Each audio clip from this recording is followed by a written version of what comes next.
remain silent. Anything you say can or will be used against you. You have the right to have an attorney. You have the right to have an attorney present. If you cannot afford one, one will be appointed to you.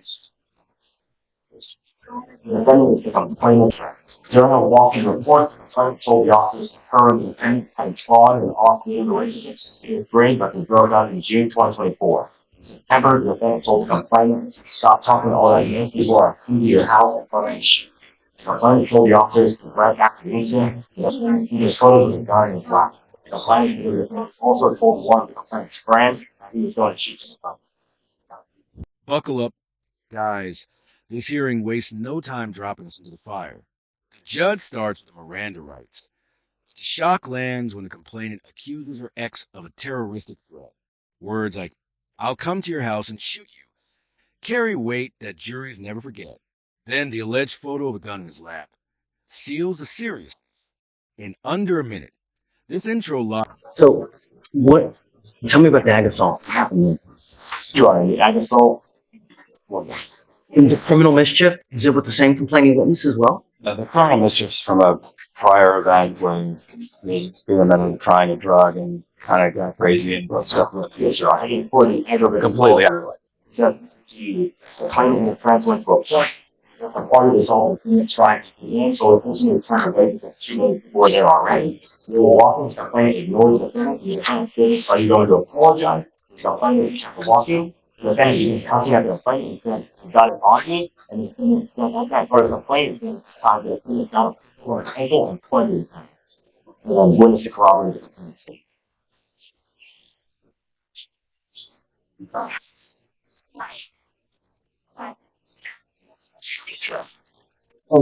Here's where things intensify. The complainant recounts a chilling moment. At a party, after being turned away, the defendant allegedly demanded an apology. When ignored, he cursed and claimed, I got it on me. Witnesses say he pulled a pistol from his ankle and pointed it directly at her. This isn't just reckless. It's a line crossed into open intimidation. The witness corroboration cements the claim, raising the case from allegation. Your Honor, there's also a pending terroristic threat in Dallas as well. Same complaint. Did you know about this? You got that. Do you have an open case in Galveston as well? I think, Mr. Fool, that you are a complete and utter danger to our society. And I'm going to do everything in my power to check Harris County. Anyone does any kind of damage whatsoever. I am now revoking your bonds on both of your other cases. Goes with you. I'm sorry. I love you. It's unacceptable the way things have been going, and I think that you don't get the message. And now I hope you do. But I am now going to give you home confinement. You're not allowed out if you bond out of jail. I'm going to make your bond sky high. I think that you're a complete, utter danger. Everyone, you flaunt our bond conditions. And it's truly sad, Mr. Poole, because you have but one life. And when you have a gun, and when you start using that, God forbid that you do some irreparable damage, that you dig yourself into a hole, where you're looking at 50 to 60 years, perhaps life. Now the judge takes full control. After learning of another pending terroristic threat, he flatly declares the defendant as a complete and utter danger. Bonds from prior cases are revoked instantly, signaling the court's patience is gone. The warning is brutal. Keep this up and decades in prison wait. He orders strict home confinement if release ever happens. The gavel hasn't dropped yet, but the message is clear. Trust has left the room. 99% of people that are in jail are there because they have no self-control.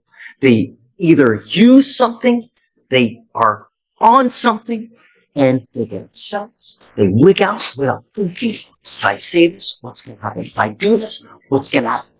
I'm set. And now, I will do everything like this in my power to protect Harris County. So if you do get out, you must remain home confinement. You're not allowed out. No weapons, no contact, any of the complaining whatsoever. No dope, no alcohol. Anything else? I mean, what did you do? She's on.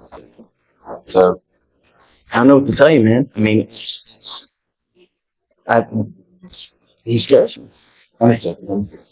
Chip and I are going to put some things together. I think that there's a different scenario really going on, and what reflects in probable cause statements.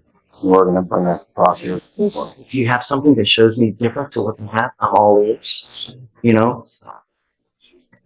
And with your permission, Judge, we'll time to put that stuff together and perhaps readjust the bond.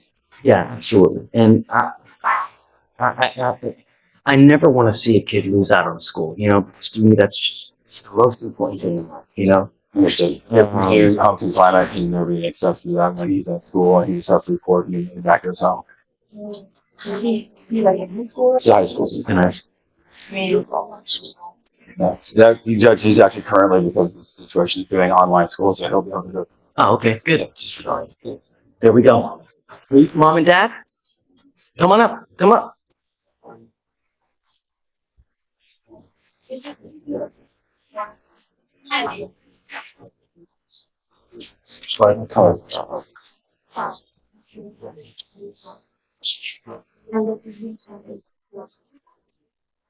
Thank you so much for coming.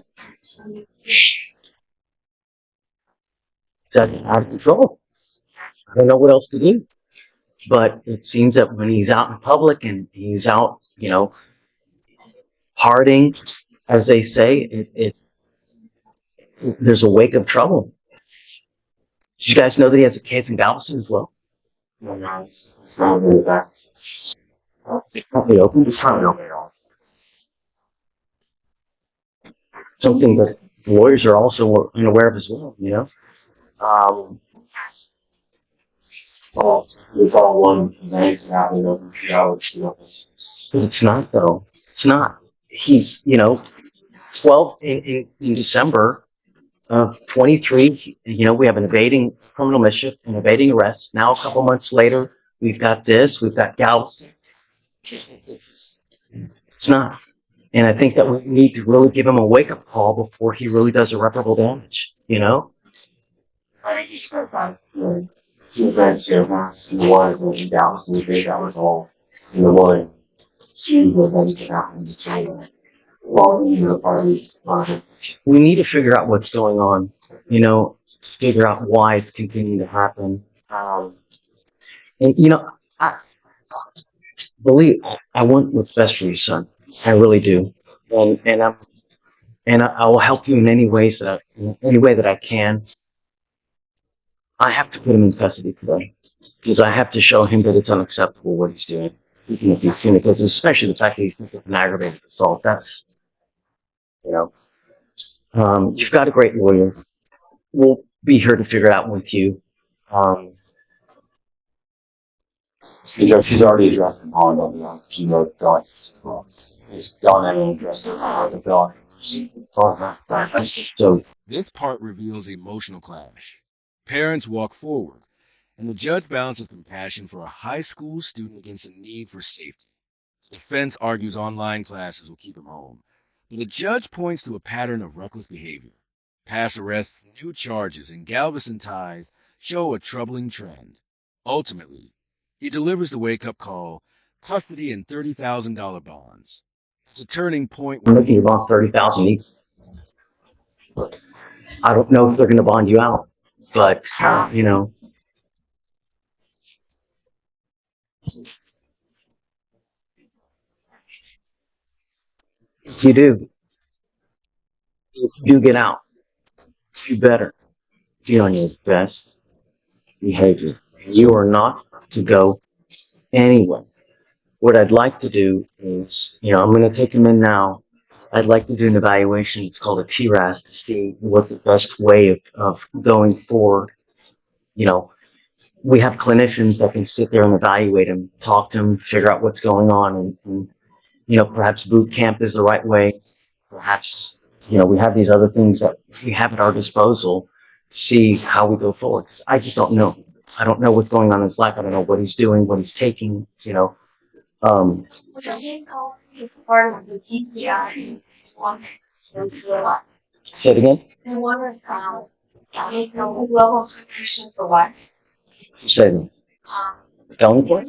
Find out if you go part of the PCI, starting to be clear up the things, you will have to audit yours if you want.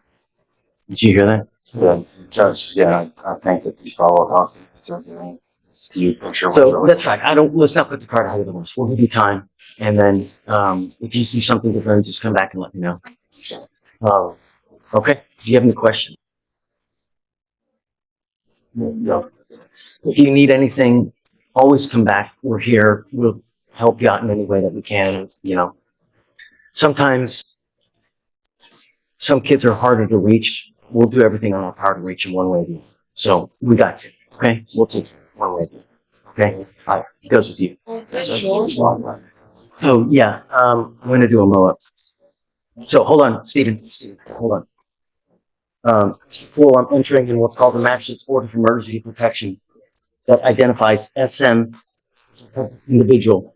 You're not family violence and assault against this person. Commit act in furtherance of an offense under section 42.072 of the Texas Penal Code, which is the stalking statute. To threaten, harass, use another person to communicate a threat or harassing behavior. To not be in possession of a weapon or go within 200 feet of where the person works. You violate this court order, the state can and will file a violation of protective order, and you violate those conditions, I can have a hearing to hold you at no bond. Zero bond, and I will do it in heartbeat to protect every person has. Do you understand? So cool. Okay. All right. We'll have him sign it, and then.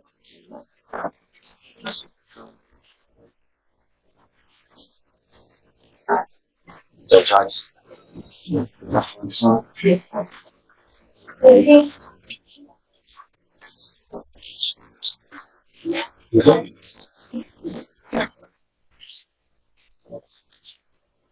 Do you know that they are 100 going? Do you know that they're 100% going? What do you want? I understand that certain gravity to him, but I think anyone does it, you go on down to be project through the jail, so yeah, jail. The